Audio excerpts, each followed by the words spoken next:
તો આ તરફ ગુજરાત કોંગ્રેસના પ્રભારી એવા રઘુ શર્મા 2 દિવસ ગુજરાતની મુલાકાતે આવ્યા છે। આગામી સમયમાં વિધાનસભા ચૂંટણી આવી રહી છે, ત્યારે તમામ ધારાસભ્યો સાથે કોંગ્રેસના કાર્યકર્તાઓને માર્ગદર્શન આપવા માટે રઘુ શર્મા ગુજરાતની મુલાકાતે આવ્યા છે। અમારા સહયોગી જિગ્નેશ પટેલે તેમની સાથે સીધી વાતચીત કરી હતી। 2 દિવસની ગુજરાત मुलाकाते છે। खास एजेंडा शू है તેમની પાસે જાણીશું। 2022 के इलेक्शन आ रहे हैं और अभी अब 2 दिन गुजरात में हो, क्या एजेंडा रहेगा खास करके एमएलएस को लेके और आगे के विधानसभा इलेक्शन को लेके? देखिए, विधानसभा चुनाव के पहले बजट सत्र, जो लास्ट बजट सत्र है, वो सामने आ रहा है। शायद फर्स्ट वीक में बजट सत्र होगा। पिछले 5 साल में जितने मुद्दे जनता से जुड़े हुए रहे, उन मुद्दों को बेहतर तरीके से कांग्रेस के विधायक दल ने विधानसभा में उठाया है।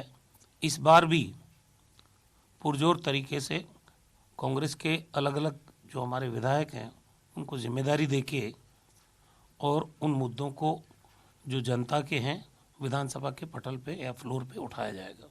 खास करके विकास की बात हो तो हाईकोर्ट ने अभी ही गुजरात सरकार को एक फटकार लगाई थी कि भाई रोड, रास्ता और जो बेसिक जो ज़रूरियात है, ट्रैफिक है और जो एनिमल्स की मूवमेंट है रोड पे, वो नहीं होनी चाहिए। और उसको लेके पहले भी विपक्ष और कॉरपोरेट जो सरकार है उसके खिलाफ कई बार स्टेटमेंट दे चुका है, लेकिन इसका कुछ नतीजा नहीं आया। तो इसको लेके कुछ आगे कांग्रेस की ओर से कोई एक्शन? देखिए, सरकार का लोकतंत्र में यकीन तो है नहीं। ना वो विपक्ष की बात को मानते हैं, ना वो जुडिशरी की बात मानते हैं, वो ना जनता की बात मानते हैं। इसका मतलब ये है कि लोकतंत्र में गुजरात में जो चुनी हुई सरकार है वो घमंड में है। वो उसी घमंड को तोड़ना है 2022 के अंदर जो चुनाव है अभी, क्योंकि घमंड लोकतंत्र में चलता नहीं है। लोकतंत्र की अपनी मर्यादाएं होती है। उसमें जो संवैधानिक संस्थाएं हैं, विशेष तौर से हमारे न्यायालय हैं, न्यायालय के द्वारा कोई डायरेक्शन दी जाती है तो आम तौर पर सरकार किसी पार्टी की हो उसका आदर किया जाता है। यहाँ गुजरात में अनादर हो रहा है।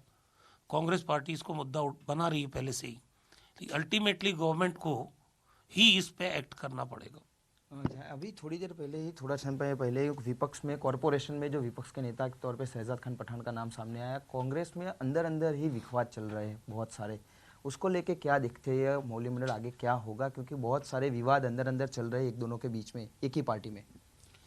विवाद नाम की कोई चीज़ नहीं है। हर व्यक्ति अगर प्रतिपक्ष का नेता बनना चाहे तो वो पार्टी के लिए संभव नहीं होता है। सब लोगों ने अपनी बात कही, उसके बाद प्रदेश कांग्रेस कमेटी ने फैसला लिया, निर्णय किया वहाँ।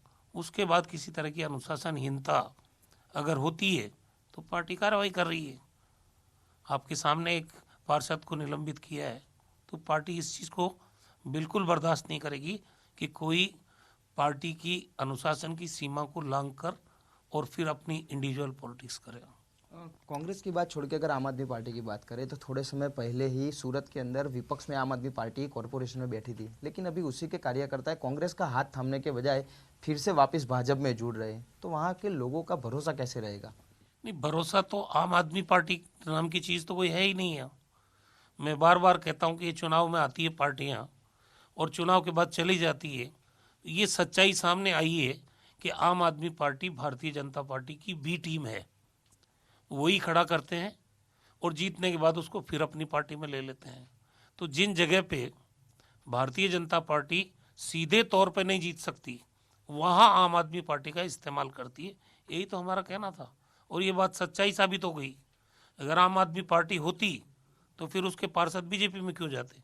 तो जिन जगहों से वो आम आदमी के पार्टी के उम्मीदवार के रूप में जीते हैं, वहाँ कांग्रेस जीतती, लेकिन बीजेपी ने अपनी बी टीम को उतारा और बी टीम चुनाव जीत गई और वापस उन्होंने अपनी पार्टी में ले लिया। स्वाभाविक रीते रघु शर्मा के 2 દિવસીય ગુજરાતના પ્રવાસે છે તેમનું સ્પષ્ટ કહેવું છે કે આમ આદમી પાર્ટી ગુજરાતમાં બીજેપીની બી ટીમ છે। સાથે જ 2022ના જે વિધાનસભા ઇલેક્શન આવી રહ્યા છે તેની તૈયારીઓ અત્યારથી જ કોંગ્રેસે શરૂ કરી દીધી છે, પરંતુ 2022ના ઇલેક્શન પહેલા શું નવા રાજકીય વળાંકો આવે છે તેના પર નજર રાખવી ખૂબ જરૂરી રહેશે। કેમેરામેન ધર્મેન્દ્રસિંહ સોલંકી સાથે જિગ્નેશ પટેલ, સંદેશ ન્યૂઝ, અમદાવાદ।